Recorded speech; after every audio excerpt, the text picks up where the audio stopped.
Naghain ng mga kongresista ng panukalang batas para bigyan ng kapangyarihan ng gobyerno na bawiin ang mga real estate properties na iligal na nakuha ng mga banyaga sa bansa.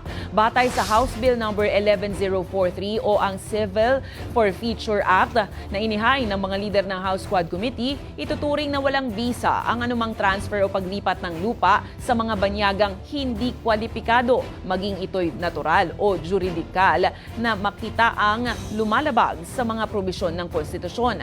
Natuklasan kasi na may mga banyaga na nakakuha ng pagka-Pilipino gamit ang umano'y pekeng dokumento. Inaasahan naman ang mas mabilis na aksyon mula sa Office of the Solicitor General para mapabilis ang pagsusuri at sa civil forfeiture proceedings.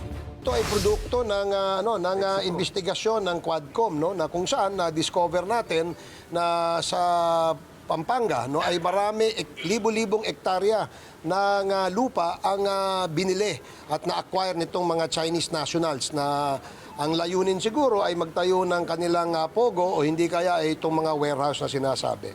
Hindi na po namin hinintay itong ating committee report dahil kitang-kita naman po at baka po maibenta pa ito ng mabilisan.